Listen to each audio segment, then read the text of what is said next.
এটাকে বলা হয় নুনে কুতনি। কি বলা হয়? নুনে কুতনি। এই নুনে কুতনিটা আমরা সূরা হুমাযার মধ্যে দেখতে পারি। কি সূরা ওয়াইলুল লিকুল্লি হুমাযা। ওই ওয়াইলুল লিকুল্লি হুমাযাতিন হুমাযাতিন নিল্লাযী করতে হয়। কি করতে হয়? নিল্লাযী। আর যদি দম সারি তাহলে কি করব? আল্লাযী। ওয়াইলুল লিকুল্লি হুমাযা তিল লুমাযা। ওয়াইলুল লিকুল্লি হুমাযাতিন লুমাযা। এরপরে আল্লাতী জামা আমালা। ঠিক আছে। তো এখানে এরকম ভাবে লেখা থাকে যে ওয়াইলুল লিকুল্লি হুমাযাতিন লুমাযা। হ্যাঁ, লুমাযা লুমাযা এরকম তার নিচে একটা দেওয়া আছে, এরকম একটা নুন লেখা আছে ছোট। এরপরে কি লেখা? আল্লাযী জামা আমালা ওয়া আদ্দাদা। জামা। এই যে এখানে একটা আয়াত আছে, এক নম্বর আয়াত, তাই না?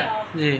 এই যে লুমাযা, লুমাযা এখানে কি আছে? তার নিচে একটা জের, আর এই যে এখানে নুন আছে, এখানে ছোট করে একটা নুন লেখা থাকে এবং কি থাকে? জের থাকে, একটা জের দেওয়া থাকে। এটাকে বলা হয় নুনে কুতনি। কুতনি। ঠিক আছে।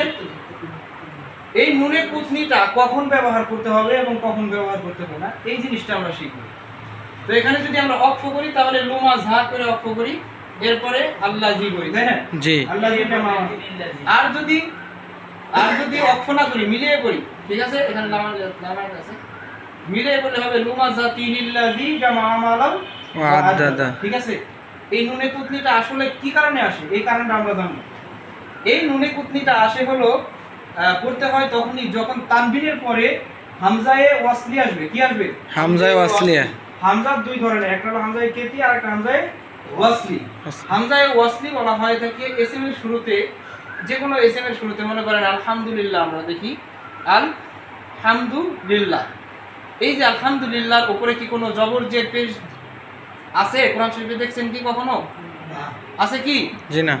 আলহামদুলিল্লাহ নাই। এই যে এসএম এর শুরুতে আলিফ লাম ওয়ালা যে এই আলিফটা আসে, এটাকে বলা হয় হামজায়ে ওয়াসলি। কি বলা হয়? হামজায়ে ওয়াসলি। হামজায়ে ওয়াসলি মানে এসএম এর শুরুতে যদি আলিফ লাম আসে, তাহলে যে আলিফটা ব্যবহার হয় এটাকে বলা হয় হামজায়ে ওয়াসলি। ফেলের ভিতরেও ব্যবহার হয়, ওটা অন্য সময় বলবো। শুধুমাত্র এটা জেনে রাখেন যে এসএম এর শুরুতে যে আলিফ লাম যুক্ত হয় এবং এই আলিফের উপরে যদি জবর জের কিছু না থাকে, এটাকে বলা হয় কি?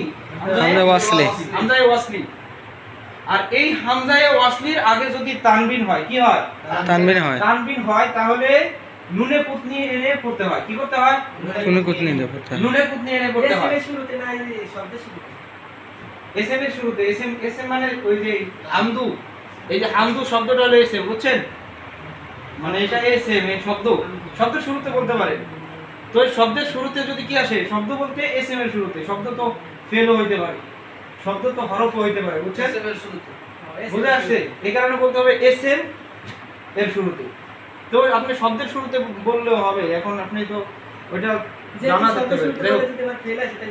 তাহলে এখন আমরা দেখবো যে এই যে শব্দের শুরুতে ধরেন তাহলে এসএম এবং শব্দের শুরুতে যদি হয়, এক কথায় এসএম এর শুরুতে শব্দ বললে পরে শব্দ ফেলও হইতে পারে, শব্দ হরফ হইতে পারে, ঠিক আছে? জি। এই কারণে আমরা বলবো এসএম এর শুরুতে। তো এই এসএম এর শুরুতে যদি হামজায়ে ওয়াসলি থাকে এবং তার আগে তানবিন থাকে, আগের শব্দে কি থাকে?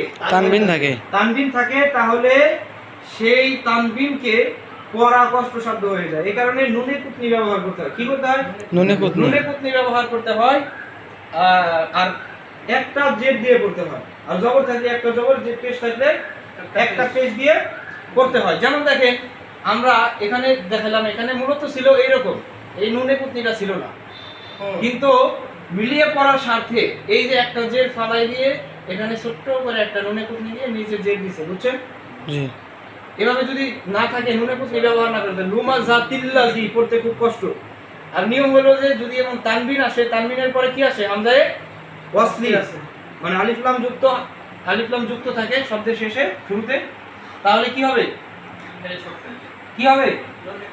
নুনে কুতনি যোগ করতে হবে। যেমন দেখেন, এখানে আমরা লিখছি, আপনাদেরকে পড়তে বলছি, সবাই ভুল করছেন। দেখেন, জান্নাতি আদনিন আছে কিনা?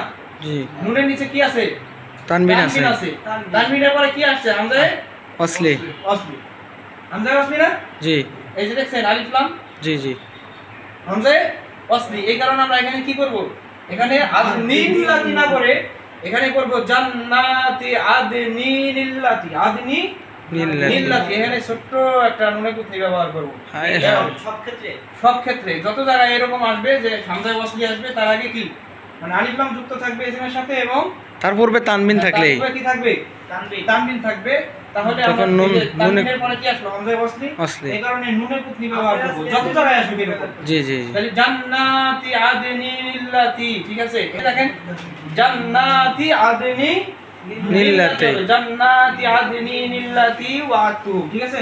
জি। এখন দেখেন আপনারা সূরা ইখলাসের মধ্যে আমরা পড়ি কুল হু আল্লাহু আল্লাহ আল্লাহু আহাদ। আহাদ, আহাদের উপরে তানবিন আছে পেশ, আহাদ। এরপরে হলো এখানে একটা আয়াত এক, এরপরে আল্লাহ হুস সামাদ। আল্লাহুস সামাদ, আল্লাহুস সামাদ, দেখছেন জি এটা ইবারত দেওয়ার দরকার নাই, শুধু এখানে দেখেন জি। এই যে কুল হুয়াল্লাহু আহাদ।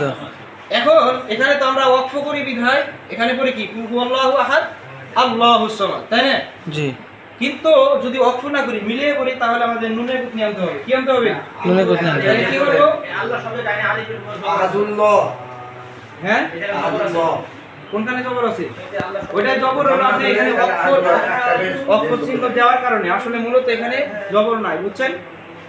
আল্লাহ শব্দে কি জবর ব্যবহার হয় না? এটা জি না। এটা আল্লাহ শব্দের যেই আলিফ আছে এটা হামজায় ওয়াসলি, বুঝছেন? জি হামজায় কেতি না, কিন্তু আপনাদের যাতে বুঝতে সুবিধা হয় যে এখানে আল্লাহর উপরে আলিফের উপরে জবর দিয়ে পড়তে হবে, এই কারণে জবর দিয়ে দিছে, বুঝছেন? মূলত যদি হরকত না থাকতো তাহলে এটা কেমনে বুঝবেন আপনি যে এখানে আ পড়বো না ই পড়বো, এই কারণে আপনি বুঝতে যাতে সুবিধা হয় এই কারণে এখানে একটা জবর দিয়ে দিছে। মূলত এটা হামজায় ওয়াসলি, কারণ আল্লাহ কি একটা এসএম না? জি। এসএম এর সাথে যদি আলিফ লাম যুক্ত হয় তাহলে এটা কি হয়? ওই আলিফটা কি হয়ে যায়? হামজা ওয়াসলি হয়ে যায়। তো সুতরাং এখানে যেহেতু এই যে তানবিন আছে, দেখেন তানবিন আছে কিনা, জি। এরপরে কি আছে?